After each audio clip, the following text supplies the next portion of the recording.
که البته همه اطلاع دارید وقت تنگ هست، ما به صورت فشرده باید برنامه رو پیش ببریم. ساعت 12 دکتر احمد شهید حضور خواهند داشت در اینجا و ما با ایشون گفتگو خواهیم داشت. از آقای آرون رودز تقاضا میکنم که بخشی از معیارها رو فرمودن، به هر حال مجموعه معیارها و اون مسائلی که دغدغه‌هایی که ایشون دارن در رابطه با حقوق بشر در ایران و به این انجامید که این 6 نفر انتخاب شدن لطف کنم بفرمایید.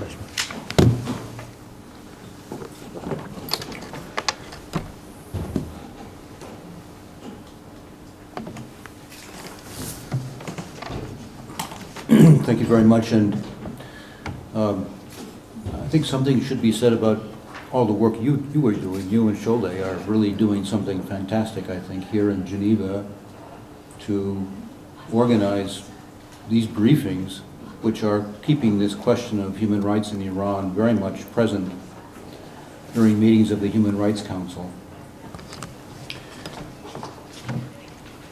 The purpose of an award, of giving an award to anyone for defending human rights should be to extend and increase that person's efforts on behalf of those who have been deprived of their rights and liberties. And I'm grateful to take part in the process of recognizing the work of Iranian human rights defenders that has been initiated by Sudwind, because by honoring 6 wise, brave, and self-sacrificing individuals today, we have a small opportunity to join their efforts on behalf of the people of Iran. Iran is one of the very few states in the world today that prohibits international human rights organizations from entering the country. We cannot visit prisons. We cannot visit victims and their families. We cannot work with our colleagues in civil society. We cannot enter into dialogue with political and governmental figures. So it's not just the many thousands of Iranian citizens who have been exiled from Iran because of their beliefs. It's also friends of the Iranian people and of people everywhere who want to support their struggle for internationally guaranteed human rights, who are also cut off from direct contact with the objects of their concern. The human rights situation in Iran has been in a state of crisis for decades, but especially acute for almost 10 years. This human rights crisis has led to many of the society's most honorable, most creative, most socially and politically constructive members being driven off, silenced, prosecuted, jailed, tortured and ill-treated, or even executed after bogus trials. As the Special Rapporteur, Dr. Shahid, has affirmed, many hundreds of Iranian human rights activists are still incarcerated. What has especially inspired me as a human rights activist about the massive demonstrations for human rights in Iran, which took place several years ago, was their diversity. These have not been political demonstrations per se. They have been demonstrations for the human rights of all Iranians. The work of the vast majority of Iranian human rights defenders has no other aim than for the government to follow international law and its own laws.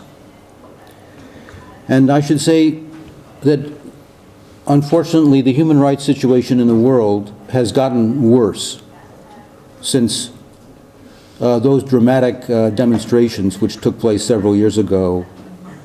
And there's a danger that problems like exist in Iran can be ignored and can occupy a smaller place in the awareness of the international community. And what this means to me is that it's a challenge for us to expand our efforts to expand our awareness along with these expanding problems, because our efforts aren't finite, they are infinite. And they can expand, and they must expand to deal with all of these mushrooming human rights problems around the world today. In fact, the international community has made some modest progress in putting the human rights crisis in Iran on the radar screen. Many states and international officials have joined our efforts to prevent certain authorities in Iran from winning their often violent and psychological war of attrition against human rights and civil society. And here I'd like to say something else. Very often when you look at newspapers and they talk about what's happening in international politics, they say, Iran said this. Well, that's not Iran. That's some government authorities in Iran. Not even all the members of the government agree with the policies that are enunciated by the government. And we have to make this distinction. There is a difference between Iran and the government of Iran. But right now, it's very important, and I want to say this to any of the diplomatic representatives who are in this room, the Human Rights Council needs to renew Dr. Shahid's mandate, and it needs to give content to this resolution. It shouldn't just renew it. It should say why it should be renewed.